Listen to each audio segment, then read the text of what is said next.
what's funny is, so I grew up in Pittsburgh, Pirates fan. I absolutely hated you for about 5 years because and that was my fanboy days. But all I Yeah, wanted was the yeah, Pirates to have more hitters like you. yeah. There's a lot of I mean, look, baseball's a great game, man. It's a uniting game, and you could still admire guys like you have your hometown team. And whenever I was a kid, I hated the Yankees. I grew up a Braves fan, so you have your hometown team, and I grew up in Florida, and everybody in the South is pretty much, if you grew up there, you're pretty much a Braves fan. So you know, it it's Chipper Jones is my guy, and all the mid '90s Braves teams, and it's really funny. It's people get so fired up about their hometown teams and all this stuff, and I just like, man, baseball's a uniting sport, dude. And I played for 11 teams, right? And so I'm not loyal to anybody. I'm a fan of the game, and I don't care what uniform you're wearing. I'm a fan of the game, and I like what the game is. To me, it's the most reflective game of life. Because it's a game about overcoming failure. It's not about who wins the most, about who fails the least. That's most successful, which is contradictory to what we would think in life, right? And traditionally a lot of other sports. And so I think baseball is a beautiful game because it's so reflective of our experience on planet Earth. Overcoming failure, always overcoming diversity, fighting for it. Whenever you get knocked down, get back up. And 3 out of 10, man, 300 batting average. And so it's a wonderful game, and that's why I like it. And no matter where you're from or what team you grew up watching, I mean, if you're a real pure fan of the game, you appreciate the talent from every team. So that's the way I look at it. So I feel really blessed and fortunate to be able to do it as long as I did. It's funny to like the negative side, particularly as fans. The vitriol that comes out. And I had a pretty massive shift when I became a college athlete in how I viewed the game and viewed athletics because you see that other side of the negativity and you're so attracted to it for whatever reason, even though these people have no idea who you are, but their opinion sometimes can cut deeper than the people Yeah. and you're closest with, and your teammates, and your friends, and your family. It's just such an interesting dynamic, particularly with baseball too, with inherently the failure that comes every single game.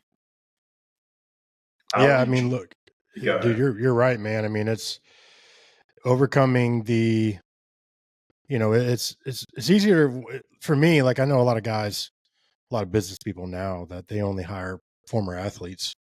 And just because it's, athletes in general, not just baseball players, but athletes in general are used to overcoming that failure and overcoming, the adversity and all those things we just talked about. And so they focus on hiring former athletes. And, I have a company I invested in who is run by Navy SEALs. Seriously. And when I heard about this company, I'm like, I'm investing in that because those guys don't lose, you know? And so it's athletes in general are used to this, a lot of military, high level military special operator types are are used to the same thing, overcoming failure, facing adversity. And so, I think we have a distinct advantage, really in corporate America because of that. What do you think worked best for you to help you move on from failure faster? Well, I mean, look, it's you have to. Baseball's a game that you can strike out 4 times, and then your fifth at bat, you go up there and hit a homer and win the game, right?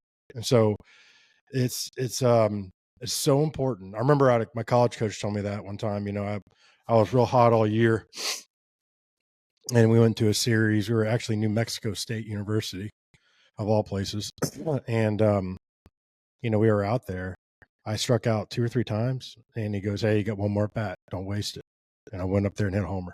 And so it's about you gotta baseball's a pitch to pitch game, a play to play game. If you make an error, you go, okay, I'm gonna get the next one. Hey, I had a bad swing, I struck out. Hey, I'm gonna get him the next time. You have to constantly look forward to your next at bat or your next play or your next pitch or whatever it is, your next swing. And so because I did that since I was I can't say I've done it my whole life, but I started playing baseball at 7. Um, I would say though, whenever I got to the upper levels of baseball, whether Division I college and then got drafted, it was really ingrained in me by then to constantly be looking forward to overcoming failure and be ready for the next play. And so, it's just been ingrained in me over my life, over my career in baseball. And, I was very fortunate to have my dad was a pretty awesome guy, and he was extremely optimistic all the time, positive, optimistic, uplifting, which in baseball, it's almost like baseball's such a negative game because you're failing, 6 or so, you're failing 7 times out of 10 if you're one of the best hitters, right? And so if you're failing 7 times out of 10, that's a lot of struggle. It's a lot of failure. So he counteracted that because my dad played a lot, and he was a professional softball player. But after, if you counteract that, you have to counteract that with extreme positivity and belief and conviction, in the positive and the optimistic side of things, just to counterbalance the negative game side. And so, it's a great game and I love it. But, if you, as a parent, cause I have 2 kids, as a parent, even just with my son, he's 6 years old playing coach pitch. I mean, it's all about with him and his teammates, cause I coach him, but it's all about always, always, always positive reinforcement. Find a way to positively reinforce every play, every experience they have. Good swing, good play. Wow, great throw. Like always something positive. Always, always, always. What's the difference between people like you? Yeah. So how did you get there sooner, faster, and better? Well, honestly, I think a lot of it was my father. I mean, it's I was fortunate. Not everyone can say that, and that's not their fault. However, it's important for us as adults, especially as men, with our children. I don't know, are you married? Do you have kids, anything? I am married. I have 2 daughters. Awesome, dude. So you get it. So, it's always about, being super optimistic, super positive with them, and the bright side. The glass is half full versus half empty. We don't want, negative mindsets are deadly, and it's about, the positive mindset. If you can maintain that with vision,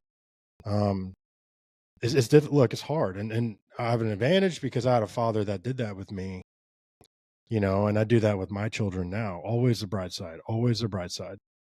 Fear is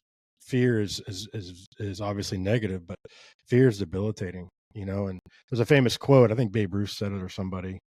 He said, "You can never let the fear of striking out keep you from swinging the bat," or something like that. And in life, that's very accurate. You can't let the fear of failure or the fear of, the struggle that will come keep you from starting or keep you from, striving to achieve that goal or whatever it is you're trying to do to accomplish. Um, but look, we have to, we have to for people that struggle with this kind of thing, you know, um, a lot of it comes from childhood stuff. And again, I'm not a psychologist or anything, but a lot of this stuff comes from childhood and the way where the thought patterns that were ingrained from our childhood, um, the way our thought processes, like that's how, we think.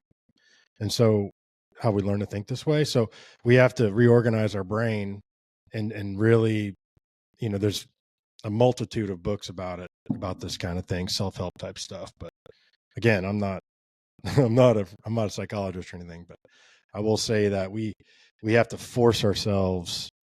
It's like what, Jocko Willink is. Jocko, the Navy SEAL. Jocko says he has the way that they would do it is, like, and as a Navy SEAL, is he would actually flip it in his brain whenever they were at a point of time of struggle. And he would talk about is, whenever during Hell Week and Navy SEAL training, he would look at every obstacle as something positive. So they go, oh, we got to run 5 miles, good. Oh, we got to swim 10 miles, good. Oh, we got to do 100 push-ups, good. He would switch everything around in his mind for it to be actually a good thing. And think about that. Like, think about it's like, what, your struggle, good. It's an opportunity for me to overcome. Oh man, I'm struggling, whatever. I'm overweight. Good.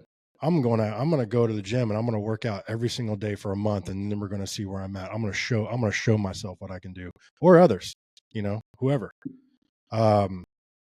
It's all about switching that in our brain and looking for great opportunities to overcome and succeed, right? So, you know, in baseball, like you go up there and strike out 3 times and then go up there fourth or back and get a hit and win the game, right?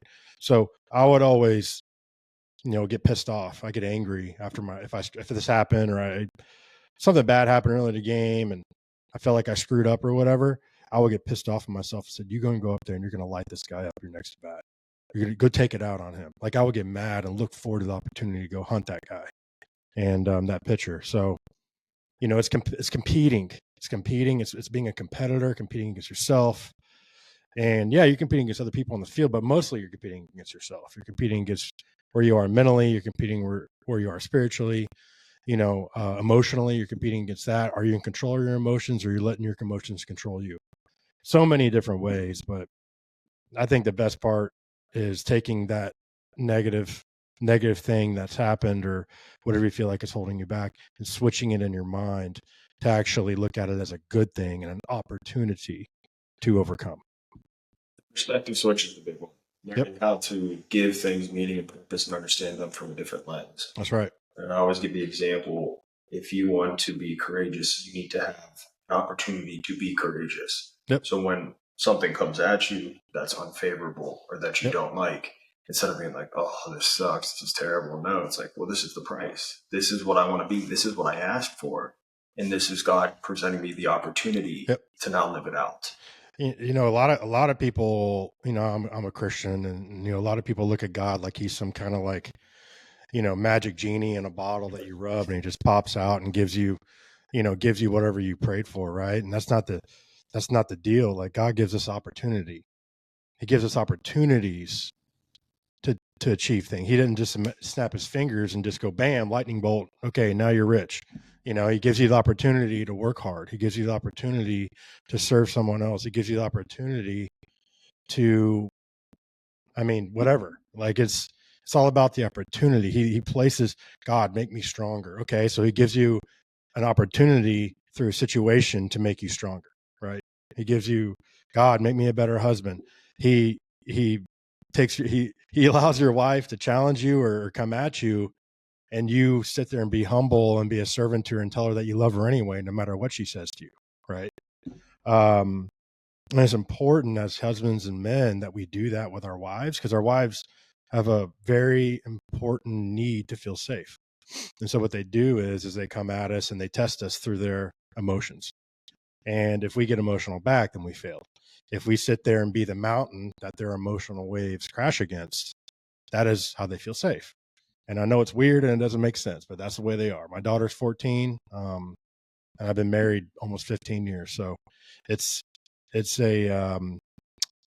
funny, like all these opportunities that we have as men that God gives us, opportunities or situations to overcome, or whatever it is. We always get them. We always get them. That's how amazing God is, really. To be in control of your emotions, particularly in that area, Yep. it comes back to, even as a father, as a husband, if I'm always out of control. Now, it's not to say I don't have letdowns or mistakes, but to not have that stoicism, it appears that I don't have myself together and that that's an acceptable way to behave. And so when my kids, my daughters, or my wife are looking at me, they need me or someone in the house to be that rock, right? Someone has to be able to at least appear to be unfazed. Even if inside there's all this anger and everything twirling inside, the ability to deal with that in an effective way is unbelievably critical, in my opinion, as the father in It the is. household. Yeah, if throughout history, this is, and you probably know this personally as well, just in relationships with other guys, but every dangerous man that I know, in a bad way, dangerous, every dangerous bad guy I know in a not in a good way, in a bad way, is emotional. Is an emotional man. You know, um, Emotional men are dangerous to women, to children, um, to others. they're narcissistic, they're sociopathic, they're, you know, and I'm speaking from experience. I mean, I was an emotional man for a while, and a lot of it was testosterone problems. And what I realized, and I had super low T, so my estrogen levels were raised, and I was emotional. And, emotional men aren't in control of themselves. And what I found is that once I got my T levels back to where they should be, I just got a ton of clarity back at it. I'm like, wow, this is amazing how much different I see things now just because I have normal hormone levels. Now again, no, we still have to be accountable to our actions and to what we do. So, what we do and say. But I think that, when it comes to men staying in control of their emotions, we have to be honest with ourselves. My college coach used to say, you know, you need to go look in a mirror. Like before you go look at somebody else, go look in a mirror and ask yourself, am I doing this the right way? Am I humble through this? Am I doing it for the right reasons?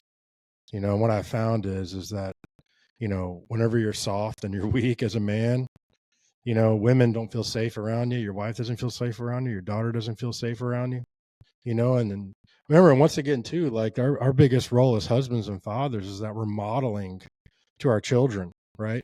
And so think about this. So, if you're yelling at your wife or being physical with her or whatever it is, and your son comes in and sees you doing that, the chances of him doing that to his wife one day just increase exponentially, right? Vice versa, if your daughter sees you doing it, she's more likely to go to meet a man that does that to her because she knows it's not normal, but that's all she knows. So, it's crazy how it works. But, so what I've really am determined to do is to model the man that my son will be when he grows up and to model the man that my daughter marries. And I think that's our job as husbands and fathers. I really do. And, we need more of those men out there that model like you with your daughters, right? Like you're modeling right now, you're modeling to them the future man that they will marry. And so that's extremely important. It's such a huge responsibility, right? And so, we have to live up to that for sure.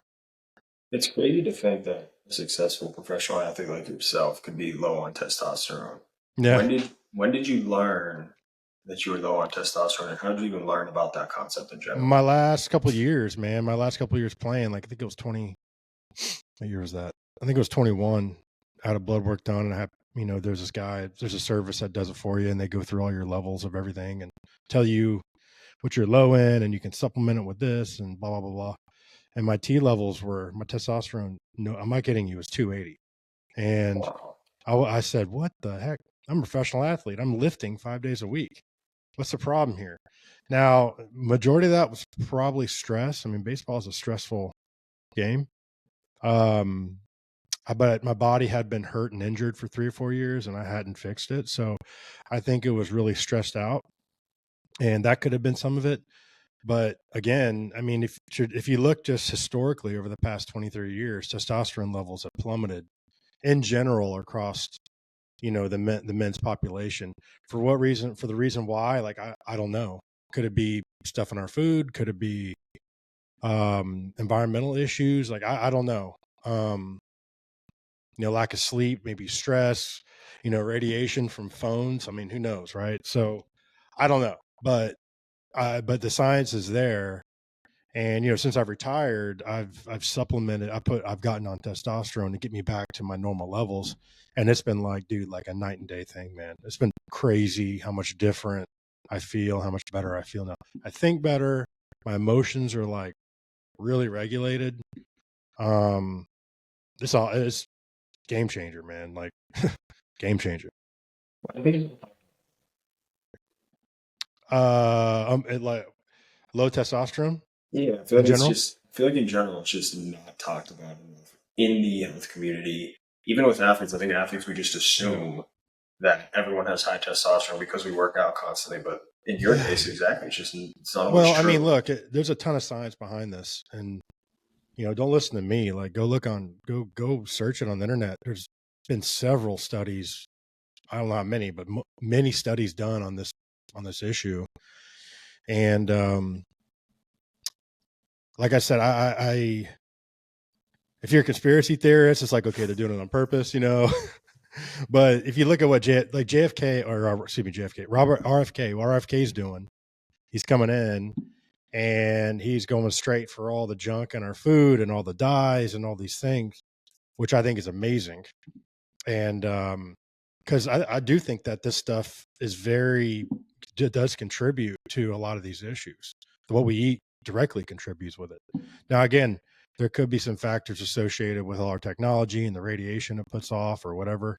I don't know. But what I do know is that our food, I went to Israel, for example, and I went to Israel about 6 months ago, and I was there, and the food was just unbelievable, right? And I didn't get full. I crushed. Didn't get full. I didn't get bloated. Didn't get, gassy or anything like that. And I felt amazing. And we were eating all this like sourdough naan and lamb, like straight out the desert or wherever it was raised at, And so it was amazing. And nothing was imported. It was all grown there in Israel. And so, and then you come back here and yeah, there's a lot of good food here, but then you have you have all this other junk that they bring in. So, I'm really happy with what the RFK is doing, and I really hope that that men start to get back to being the testosterone levels will rise. Because I think I'm not blaming it 100%, but I think whenever you look at the issues that we face, from sex trafficking to abuse to there's so many different things, but I think it's all directly related to weak men that are probably low T, but weak men that have issues and that need to be fronted by other strong men that are doing it right, in my opinion.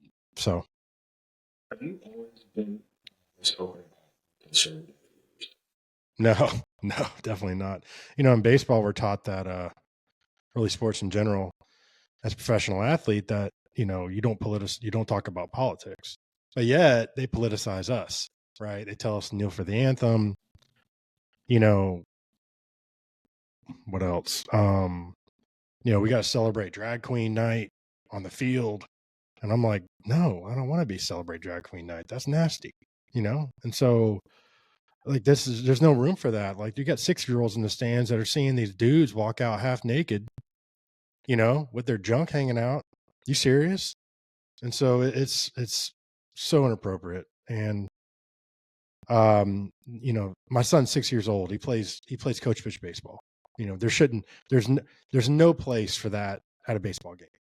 And I'm not taking my son to a game to watch it so he could see something like that. It's embarrassing. And so I do what you want, free country, but do it over there. Like, you don't bring it over here and America's pastime or any other sport, in my opinion. And you're starting to see a real good pushback against that. I think, guys are praying on the field. I mean, the Chiefs are praying on the field now. The people of our country that are family values oriented and really conservative Christian types, which is a majority of people, by the way, they are pushing back. And you saw that with the election and demographics around the election. So I think that, there's a pushback. People are tired of it. And, it's people are gullible in general, but they're not stupid.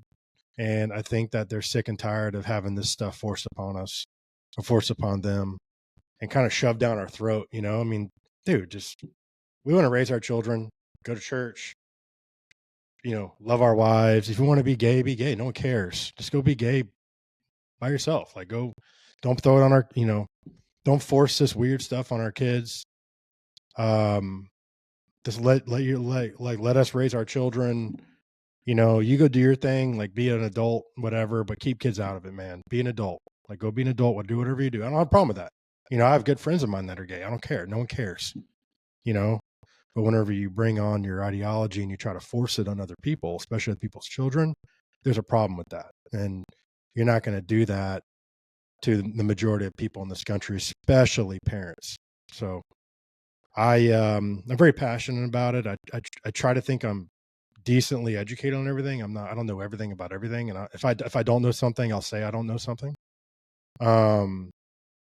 But I do have an opinion, and I've seen it in baseball, and it's we shouldn't be glorifying this stuff, and we shouldn't be glorifying these things, whether right or wrong, or whoever you believe. We're not having Christian night out there where we're bringing the cross out and walking around, the field holding a huge cross, right? Like, we're not doing that. So why do you guys get to do this, like what the Dodgers did, right? What Like, was the that's breaking point? When did you start being of the mindset that you needed to speak out?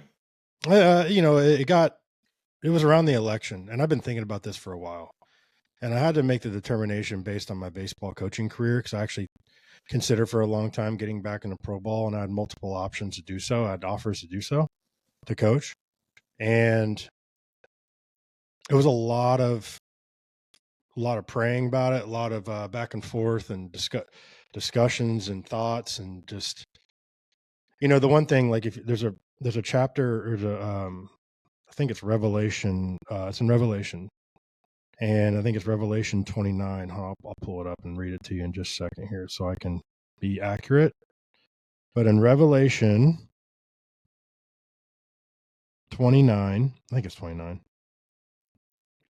it says, John's talking about who's going to be thrown in the lake of fire during the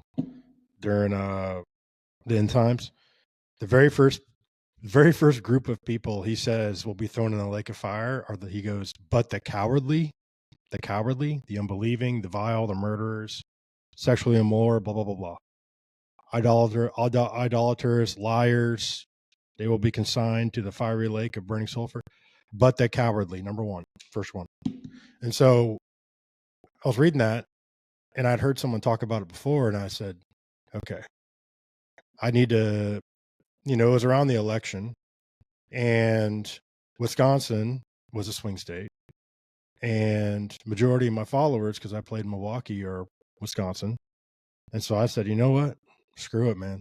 I said, this is more important. The country my children grow up in is more important. And I think that, obviously we saw it from the result. It ended up not mattering. And, but I wanted to put my thoughts out there and say, you know what, maybe if I could get 2,000 or 3,000 votes to switch over. I mean, you know how razor thin some of these margins get during these elections. I said, I wonder if maybe that this could change some things, and see if I can just be helpful and be bold about it. We got to be bold, and we have to be courageous, because one day we're going to have to answer to the Lord about it. He's going to ask us, did you believed in me, great, you got here, but you could have done more. You could have done this. You could have done that, been more bold and more courageous. There's many, many scriptures throughout the Bible that talk about being courageous and standing up and being bold, and so a lot of athletes, guys are starting, I think it's really, and you're seeing it, guys are really starting to step up and be honest and truthful about what they believe. So I will tell you, dude, 90% of baseball players are conservative. They are. And I guarantee you 90% at least voted for Trump. Let me ask you this. You think the Cubans and the Venezuelans are conservative? You better believe it.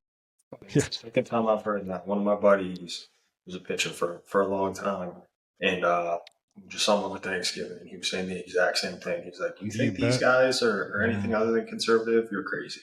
Dude, I'm telling you, they are very conservative. And because they came from socialism, or communism, like Cuba. And so they get it. And not a teammate of mine, I don't want to mention names on here, but I had a teammate of mine, good friend, Venezuelan guy. He came up to me one day, this was during 21, and BLM was rioting, and they were having all these Antifa and all this stuff. And he's like, Lucroy, he goes, why do people hate America? What's going on? Why do people hate America? He goes, in Venezuela, my family, they eat cats and dogs. He goes, and why do people hate America here? Like that, And so, I mean, it's real.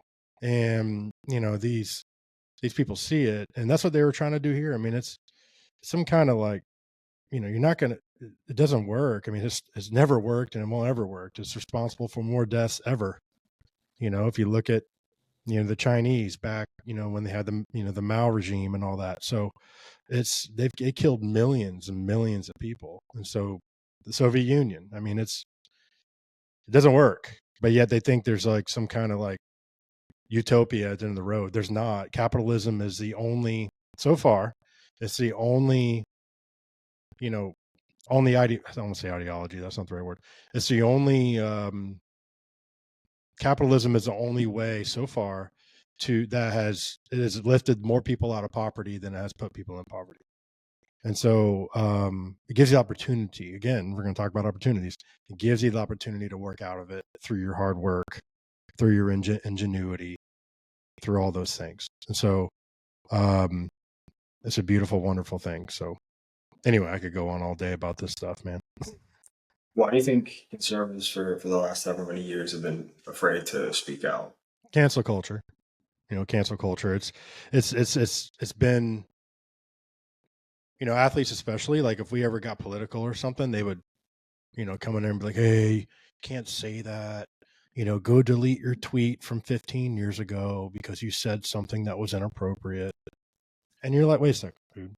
Like, first of all, you're trying to create, robots that do what you want them to do. And then yet you come down to us and say, hey, kneel for the anthem. We are telling you, encouraging you to kneel for the anthem. And I'm going like, I'm looking at them when they told me this. I said, what? I said, no. I have a friend of mine that got shot and almost died in Afghanistan. I'm not doing that because he's going to watch this game. And he's going to call me and be like, why did you disrespect me and my brothers that died for that flag right there? I'm not going to do that. That is not the way to protest whatever it is that you're protesting. Even if I disagree with something like that, I'm not like, look, I don't like Biden and Kamala Harris and Obama and all those people. You see me out kneeling for the anthem? It's ridiculous. It is. Like that. No, like our guys don't do that. Our side conservatives don't go kneel for the anthem whenever they have an issue. They actually stand up and challenge a person on the issue, like a man, like an adult, versus let's go kneel for the anthem as a sign, as a form of, as a form of protest, to protest our country. Okay, you don't like it? I tell you what, you can go to. I went to Israel, right, and I went down to one of the villages that was attacked by Hamas, and everybody died, and Gaza was right there. It was seriously probably 2 miles away from the village we were at. I have a picture of it on my phone. And my thought is, okay, you're so unhappy here, you hate it here. I'll tell you what, let's go down to Gaza. Let's see how much you let's see how much you hate America then. Let's see how much, right? It's a serious people see America for, whenever you're comfortable. Okay, this is why we've gotten to this point, right? So America's a great, wonderful country, and it's made a lot of people's lives very comfortable, because capitalism and hard work and entrepreneurship, and it gives opportunities and blah, blah, blah, blah. And it's the greatest country in the history of the world in every aspect. It's the most charitable country ever. And every year there are more Americans, specifically Christians, by the way, more Americans give more charitable donations to other countries and causes around the world than any other country in the world combined. Like, it's huge. Hundreds of billions of dollars a year that we give to other countries, just the populace, not the government, the populace. And we've made our country so profitable and so comfortable for a lot of people. I mean, you can go, if you're hungry, you can go down the street and you can go into a restaurant or the grocery store and you can buy food, right? Only during natural disasters or something crazy is there a lack thereof of that. But for the majority of our lives, I don't know about you, but there was never a time whenever I couldn't ever get food. And I didn't grow up rich or anything. Now I know there are people that do struggle with that are poor and struggle. And I understand that there are people like that here in our country. And so it's not like it's 100% for everybody, but I will say that our country is extremely easy to live in and as compared to other countries. And so people have gotten, for lack of a better term, soft around that and gotten comfortable. And when people get comfortable, they start creating problems. We have being young. That's why people that are disciplined with working out, disciplined with their work, disciplined with things, they do things that struggle, that they do things intentionally that are hard to do, those people are always the most disciplined, always the most happy. Discipline equals freedom. That's Jocko Willing, same thing. Discipline equals freedom. And there's so many people that aren't disciplined. And so that's why we are where we are with not everybody, but I'd say, I don't know, I can't speak for the whole country, but a lot of people don't like America because they're so comfortable, like it's so terrible, and it's not, dude. Like go visit other countries, man. I encourage everyone to do that. I don't think we're designed to be happy, and I think part of the human flaw is seeking happiness. I think we are designed to be productive because if you look at any endeavor, usually the happiest you are is in pursuit of achievement. Then when you get to achievement, it's more relief than it is joy. Or if it is joy, it's short lived and then it's on to the next challenge. Yeah. And so when you're constantly seeking happiness, I feel like you lose sight of what happiness really is, which is the pursuit of something, the chase of growing, Yeah. the opportunity to get better. I agree with you. I think what you're talking about, said differently, is purpose. When people have purpose around what they do, they're happy. And I will tell you that, and this is a personal thing, that whenever I was playing, there was a point in my career whenever I had it all, right? I had millions of dollars, my wife, my child. Well, I just had my daughter at the time. My son wasn't born. My wife was healthy. I was healthy. My daughter was healthy. I was one of the best players in the world at my position.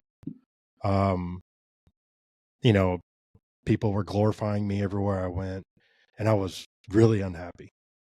I was. And I know that sounds crazy, but I was miserable. And I was smoking a lot of weed because of it and doing all those other things to find it. And I just unplugged my headphones. Hold on a second. I'll keep talking. But I was supplementing my happiness, or trying to supplement my happiness with other things. And what I later on figured out is that I had made baseball my purpose. And I had made what I did work-wise my purpose. And I will say this, that when you make what you do your purpose for a job, you're going to be unhappy. It's like for you, like, say your job as a professional podcaster. If you base all your happiness and purpose around podcasting versus basing all your happiness and purpose around your children, being a father, being a husband, being a brother, being a son, or whatever, being a man of God, serving other people.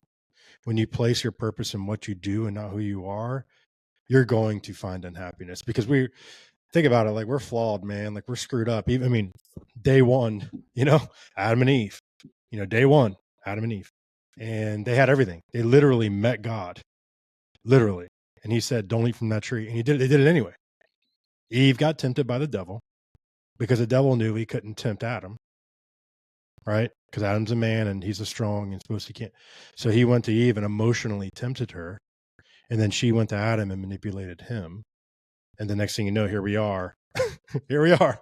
Now we're all fallen, right? And that's why we need Jesus, because he's the only one that can save us, because we're all fallen. And so because we're fallen creatures, and internal, because we're fallen, just naturally fallen creatures, and we're always going to fail no matter what. We're always going to struggle. We're always going to sin no matter what. We tend and look at what we do as our purpose. And it's not what you do that's your purpose, it's who you are as a purpose. And then, if we focus on who we are as our purpose, husband, father, a servant to others, helping other people, then what we do will just come out as a byproduct of that. And so I noticed a major change, not only in my marriage, but in my father duties, and me as a person. I wasn't a bad guy or anything, but I still tried my best to help other people as much as I could. But I was a pretty selfish guy. I mean, whenever you're in the big leagues and you're playing and it's all about your body and taking care of yourself and then your performance and all these things, you kind of get caught up in that. And a lot of guys struggle with it. People in general struggle with that. They just struggle with making, what they do their purpose. And it's not that, man. Smoking and smoking. The founding principle of my company was that identity piece, that putting all of what you do into the sport you play. Yeah. And sports is naturally an inherently selfish thing to do when you're trying to achieve it at a high level. Yeah. And when it's gone in the snap of a fingers, or whether you're performing really well and you're like, why am I not happy? And for me, didn't matter. I've been a devout Catholic, for the majority of my life. I was engaged to my high school sweetheart, who's now my wife. I was well educated, multiple degrees. I'd lived out my dream playing for the University of Pittsburgh football. Got to touch the NFL for 4 days before I got cut. And yet I was so miserable. Mm-hmm. And I had to learn that I had put everything, all my self-value into my sport. And I wasn't recognizing those other parts of who I was. Yeah. Well, I mean, look, and understand this, like it takes failure and struggle to see this. And, it takes suffering to see this. And suffering is good if you look at it from a certain perspective, like I spoke earlier, like trying to twist the positive side around. Like, I'm glad I went through what I went through. And all of it was self-inflicted. And, we all have struggle in our life sooner or later. And I will say that recognizing that and seeing that for what it is and learning from it and growing and saying, okay, being objective with yourself, looking at yourself, fronting yourself, confronting yourself, that's extremely important. There's a lot of men that don't do that at all. And again, like, this is not about women. Like, I don't ever want to talk about women other than how a real man should treat them and handle them emotionally and physically and all that.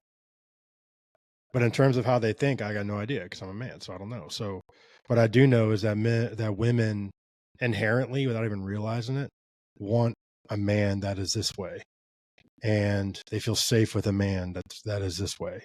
That his purpose is in who he is as a husband and a father, not in who he is as a baseball player, because or whatever it is what you do, or football player. Because whenever you do that, you become very selfish. When you make your purpose about what you do and not who you are. If you make it about who you are, then you become unselfish naturally. So. One thing I would say about being a Catholic, and there's been a lot of criticism of Catholics and the Catholic Church, and some of them very, very fair. And people want to point to an example of Catholics who go to church on Sundays but are terrible people.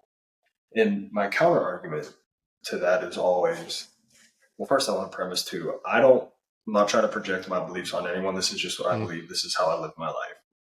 Is just because someone goes to church on Sunday doesn't make them a Catholic or make them a Christian. No. It's how you live every day of the week.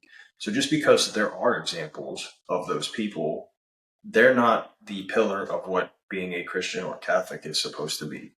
And the standard I hold myself to is I have to be the same person on Monday, Tuesday, Wednesday that I am on Sunday. Yep.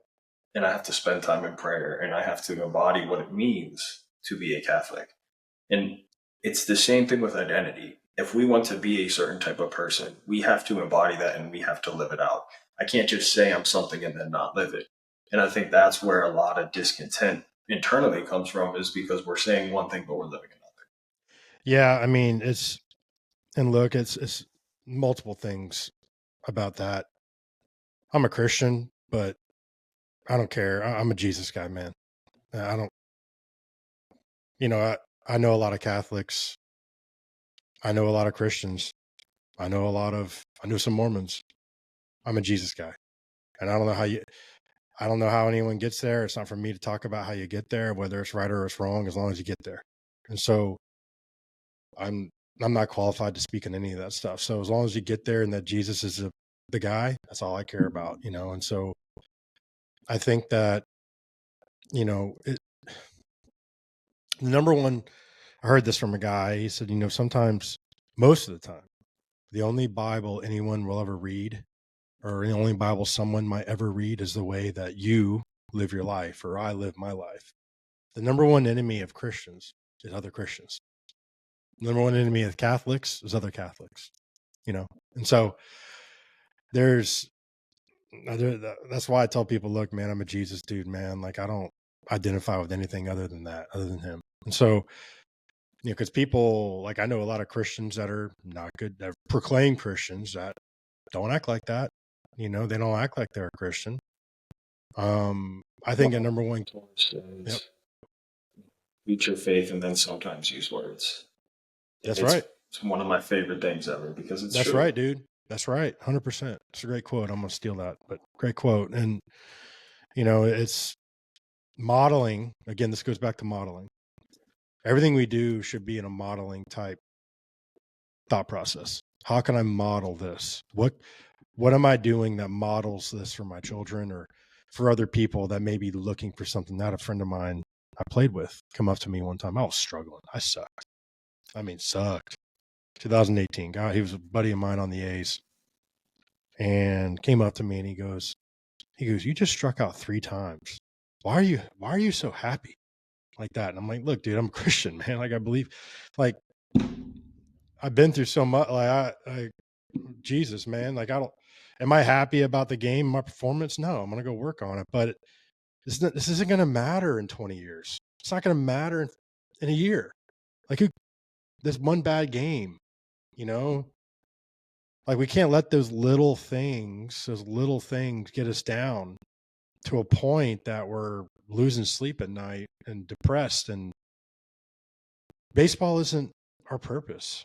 It's a platform, but it's not our purpose.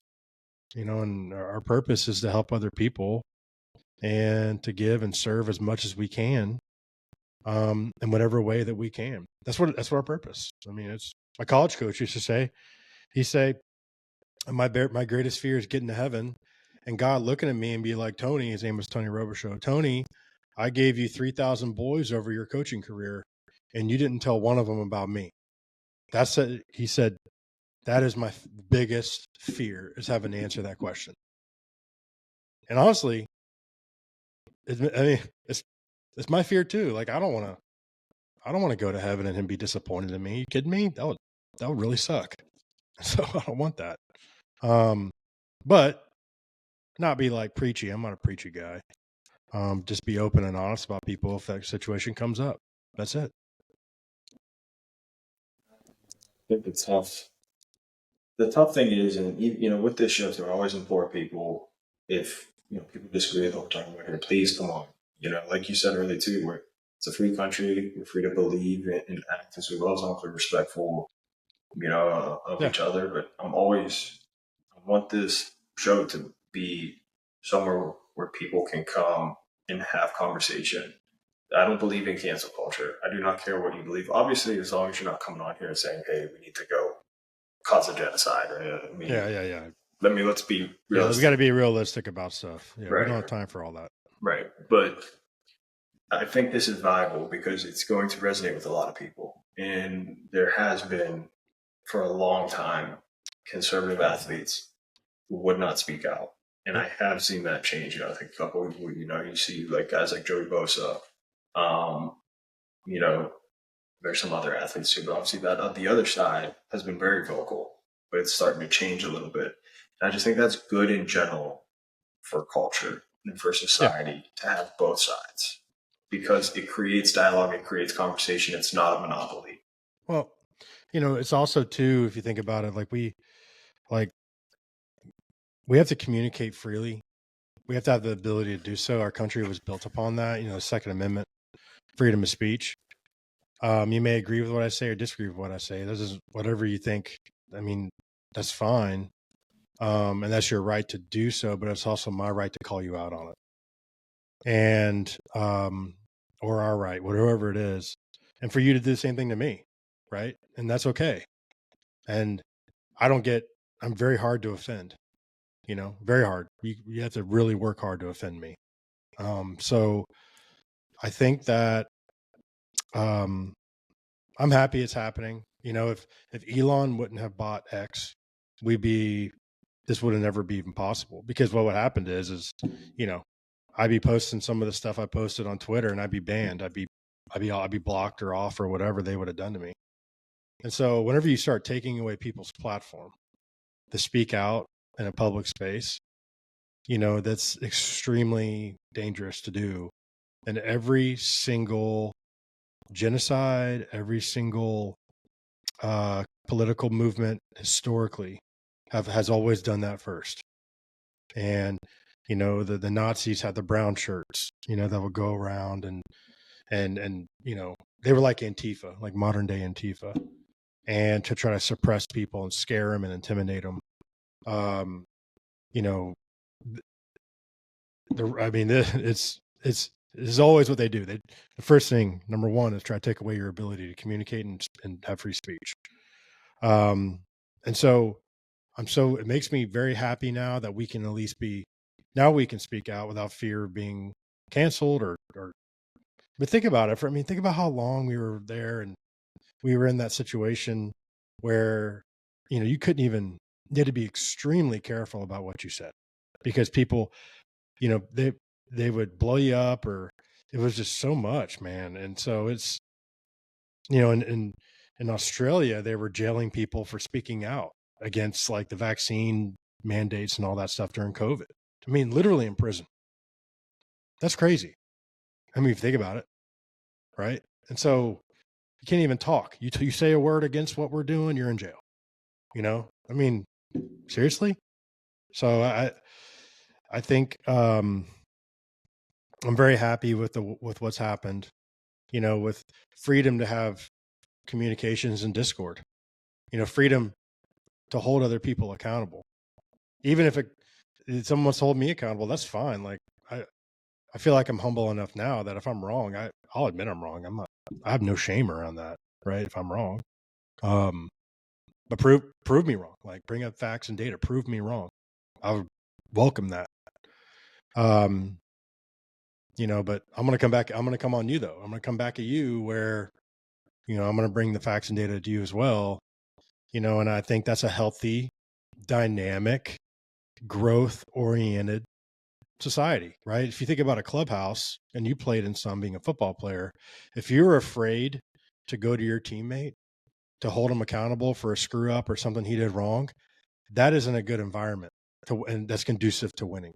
A good environment that's conducive to winning is one that you have the freedom to go and speak your mind, to be honest, for the betterment of the group or the team.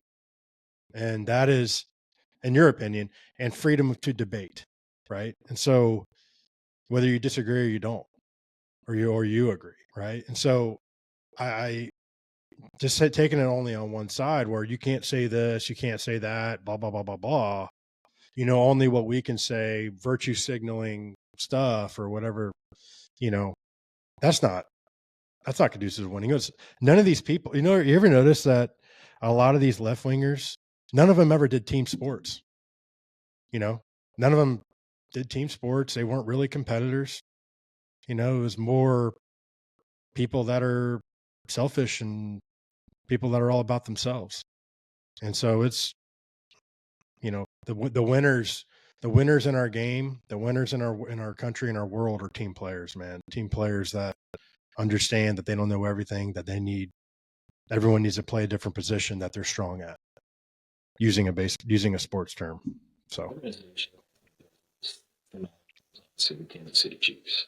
Yep. Talk about personalities. You have Travis Kelce, Patrick Mahomes, and Harrison Butker, and the difference of opinions between those three and how they live their lives and their marriages and girlfriends, or the way they raise their children, and yet still have the ability to not only work well together, but win multiple Super Bowls in a row, have each other's backs in the media. You know, that's why, you know, commending Mahomes and Travis Kelce when the Bucker thing came out. He had that speech, and they were like, "Hey, we may not agree, you know, word for word or whatever the case was, but he's one of the nicest people I've ever been around, and he treats everyone in this building with respect and love."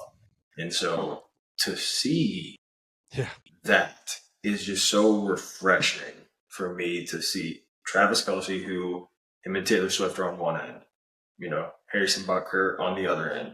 And then I don't know where Mahomes is, to be honest, but I think he's eloquently handled the media as well, just supporting everybody's right to kind of believe what they want to believe and to do whatever your own research is. And it's just, it's a breath of fresh air, and it's no wonder that organization has had a ton of success. No, and look, and the family that owns the Chiefs are a very conservative family. They're a family values Christian family, and not that that makes a difference, but to me, it's more about the family values piece, where it's, hey, you know what, we're going to hire these coaches, we're going to let them do their job. We're going to bring in the best family-oriented team players that you can. I'd rather, and you probably know this as well, like I'd rather have a team full of guys that are going to want to work together versus a bunch of egos that are all out there for themselves. I mean, the best teams I were on were always teams that might not have had the most talent on the field, but they had great chemistry and great teamwork together. And again, like, you're the sum of all pieces, not just one piece. And so, creating an environment that's conducive to winning is all around the personalities that you place both within the clubhouse and in the front office, humility, all these things. And some of the worst teams I played on were very egotistical, selfish guys were on the team, worried about themselves. You could have got your butt whooped, but if they had a good game, they were happy. But if you lost, they didn't care. But if they hit well, they were happy. It's so And funny you so, bring this up. I was just talking about this with my buddy who's an executive in the NFL, and I was saying we make building sports teams far more complicated than they need to be. Yep. If you just get people who are relentless hard workers, love the game, and are selfless, you're going to win. You have to meet some minimum talent level. I get that. Once you meet that minimum talent level, just get guys who are relentless in their work ethic, who are selfless and care about winning. Yeah, that's it. I mean, it's, like I said, I'd rather have a team full of guys with lesser talent that are like that, because I will tell you that you will win more. You will actually win more with that. And I think people will have a problem with that because you can't tangibly see it. No, but ask anyone who's been involved in winning culture, and they'll tell you it's the realest thing. It is, dude. You're right. I mean, that's the biggest issue I have with the modern day baseball game is all these analytic guys. All these analytic guys come in, and by the way, none of them ever played, ever. And I don't care if you played in the big leagues, but you need to have played at least in professional baseball, in my opinion. Some of the best coaches I ever had were guys that were lifelong minor league players, but they play professionally and they get it. And there were a couple of teams in my career that were bringing in, and again, I'm not a sexist. I have a 14-year-old daughter here, so don't cancel me. But like, one of the teams I was with brought in a chick that played softball in college, and she was a hitting coordinator. And I'm saying, wait a second. So wait a second. So Johnny Prospect, who you paid $5 million to in a signing bonus, is struggling. He's in a slump.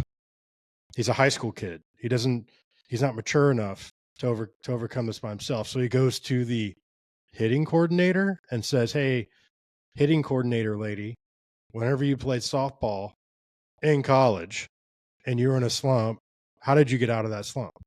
No, like, I'm not going to go to, a chiropractor for brain surgery. Okay. I'm going to go to the best brain surgeon in the world that I can find that's done it before and done it thousands of times. And so that is my biggest. I don't care how many YouTube videos you watched, until you've done it yourself, right? If I want to be an astronaut, guess where I'm going to go learn how to be an astronaut from? An astronaut, and someone that's done it a lot. That's who I'm going to hunt down and find, not someone who's watched a bunch of videos on YouTube and went to space camp as a kid. Okay. So my biggest issue with the analytics side of baseball now, just like you said, is that people focus too much on the numbers versus the personalities. The numbers are important. Yes. Okay. However, in my opinion, you could actually take less off the numbers and more on the character side, on the makeup side. and you will actually gain an even greater player versus just skill level play, just skill numbers player. But also too, another key factor in that is you could have this like young stud who has unbelievable analytics, and then you bring in an older veteran who is on like the decline of his career, but the guy's been playing for 12 years or something. He was really good earlier in his career, and that guy becomes a clubhouse dad to the young stallion, right?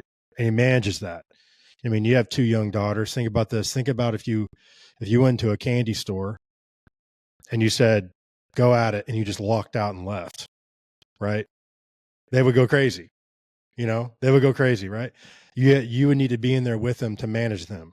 It's the same thing in the clubhouse whenever you bring in these young kids that are just complete studs. They know how to play on the field, and they're super talented, and they're really, really good.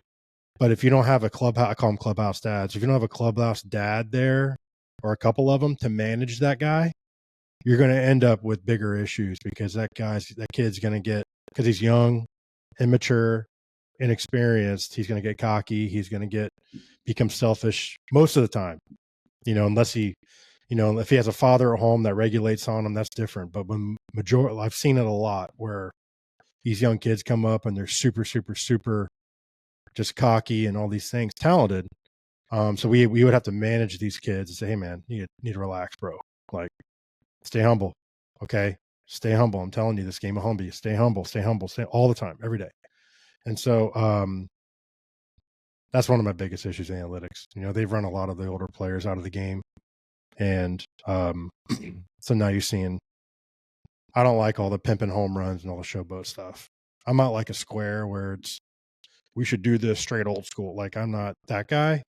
I think we should go out and have fun and compete, but disrespecting other players in the other side when they're competing against you, I do have a problem with that. I think that we should be gladiators on the field and fight, but we should respect each other on the field. I think that's extremely important, and something that, again, going back to the modeling, right? We should model for the younger generation of athletes.